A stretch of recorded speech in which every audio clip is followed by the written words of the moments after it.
Michael here at drawingteachers.com. We're going to draw the name Jack in graffiti letters, and we're going to do this on a curve. So I've set a base and a top line, and I'll begin by penciling in the letter J with a big sweeping curve on the J, and then block in the letter A. It's essentially a triangle, a C, and now the K. Now we'll begin to outline these letters and form a structure.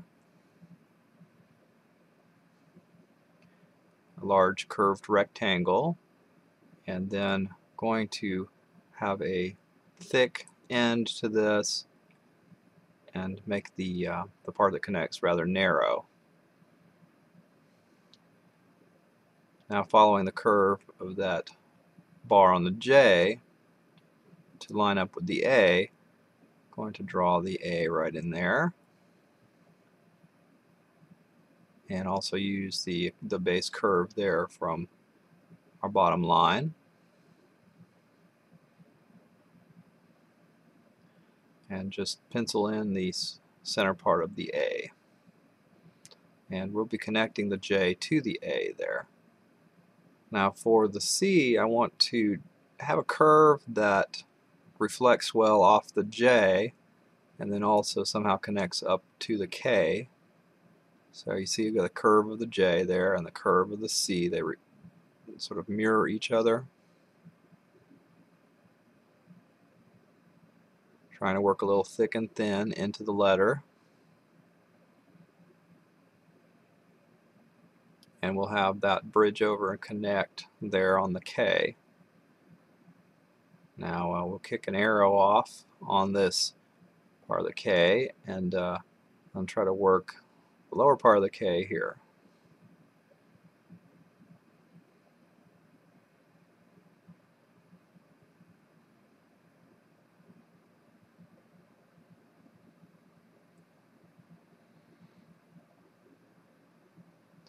And I'm just going back and working on some of these lines and working on the thicknesses, thinking about the way pieces balance against each other and what I can do to make all these letters work together.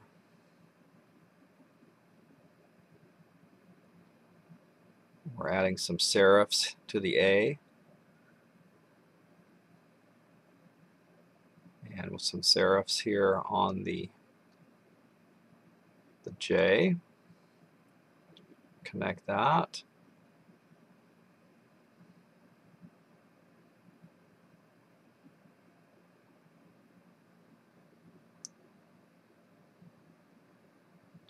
And just looking at the letters and kind of working out.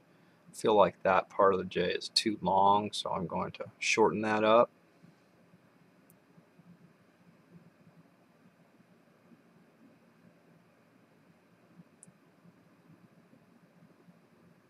Adjust that part of the J some here. Now that J is nice and thick. I feel like I need to thicken up some of the parts on the K to balance it better. Just make that a little heavier over here. Trying to decide whether I should cut it off or leave the serif. I think the serif is going to be the way to go. And so we'll have to put a little serif onto the J to work in a way that it mirrors the K. Here I'm going to adjust the connection point on that a little bit because that top does need to be strong. And we'll angle those pieces inward some.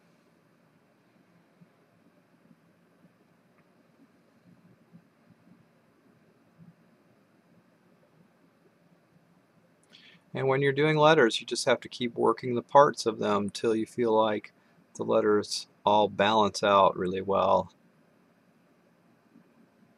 So I'm pretty pleased with that. It's always a struggle. You never seem to have it perfectly the way you want, but I think we can make corrections as we go with the Sharpie, and you know, I might change that more to an arch there. Again, going to mirror the base part of the J.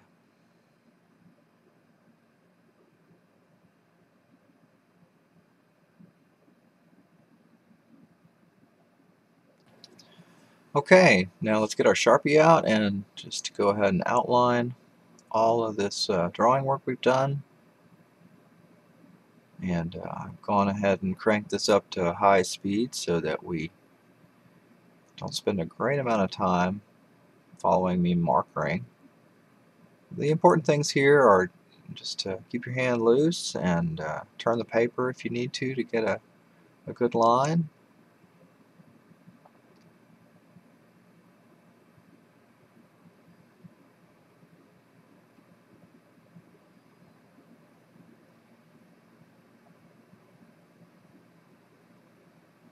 And we're just about done with this pass. And next step will probably be to erase out the pencil lines here. I'm using a kneaded eraser.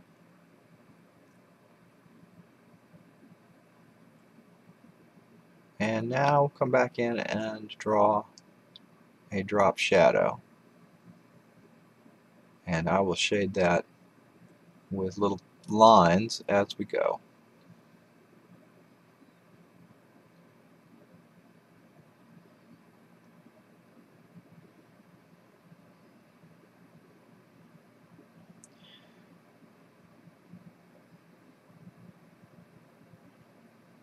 So notice I'm not completely shading the area in. I'm leaving some wider and narrower white gaps between the black lines.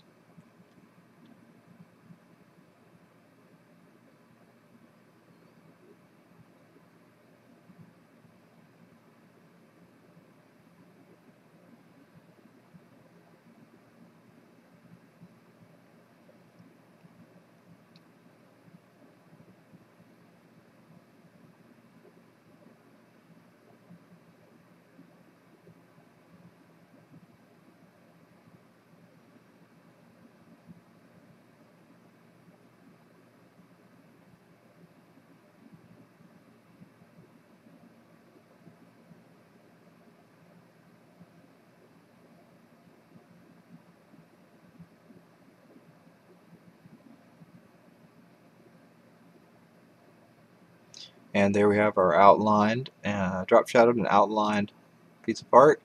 Now I'll take some markers and using warm colors, I'm going to go ahead and color the base part of these letters in yellow.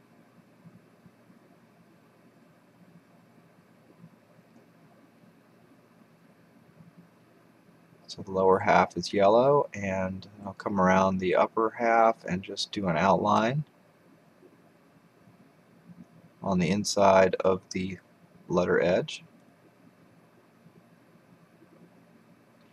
And now coming back with some orange, draw an orange line along the bottom edge of the letters, and then a little more softly working my way up the edges.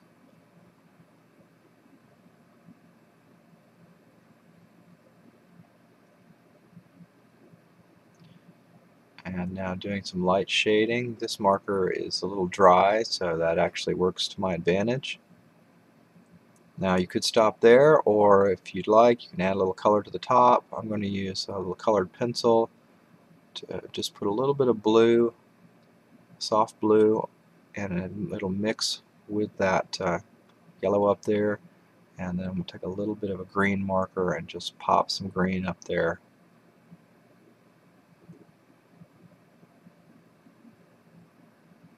And one more thing in order to make this whole design pop a little more is a little bit of red down at the bottom, and finally a gray marker.